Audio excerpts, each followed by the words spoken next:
तो सांग माने जय जगन्नाथ वेलकम माय ब्लॉग आस जा खाई।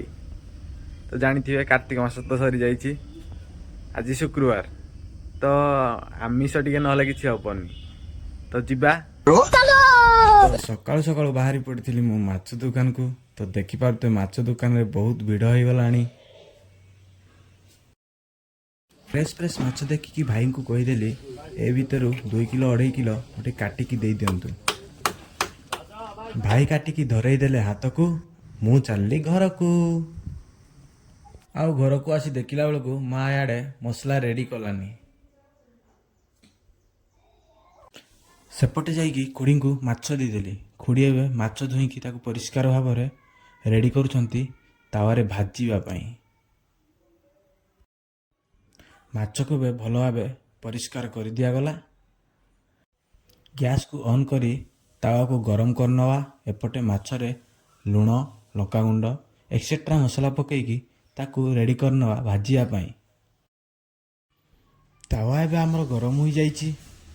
माछ को एबे या ऊपर लोड करिया।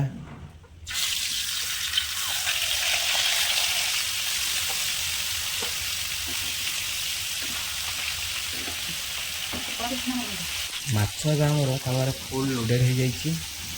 माछ को एबे हमें आउट साइड पलटाई दवा।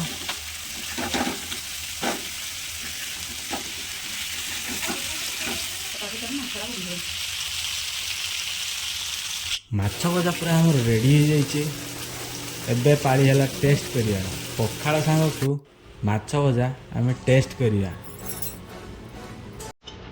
साइड रे कौन टिके कंचा लंका रसुण न दलिले हब। एटा तो मेन पागना पखाड़ माछ भजा सहित तो हमर दला दली रेडी हो गला। भात आ माछ भजा को एबे टेस्ट करिया केमिति लागुची आपन को निहाती जणैबा। भात आ ता सहित माछ भजा कॉम्बिनेशन पूरा एक नंबर। आम ओडिया लोकंकर तो ये पूरा फेवराइट।